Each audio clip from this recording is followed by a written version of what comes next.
When you are thinking of constructing your house, think of durability. The structure has to really last without giving problems. You know, in Indian way of life, we call structure a vastu. Vastu is supposed to last for generations. Do you not want your grandson to say, oh, my grandfather was a wise man. He built something which is serving me even today. And that durability does not come out of sheer luck. You have to exert for it. Why? Because the structure has to take care of the attacks of the environment, the corrosion, the wind-driven rains, the leakages, all this the structure has to take care of for generations.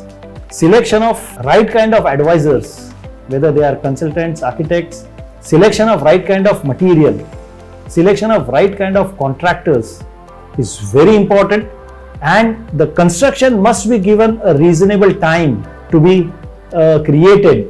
If you make a good blend of all these 4-5 aspects, I'm sure your structure is going to last for at least a couple of generations, if not more.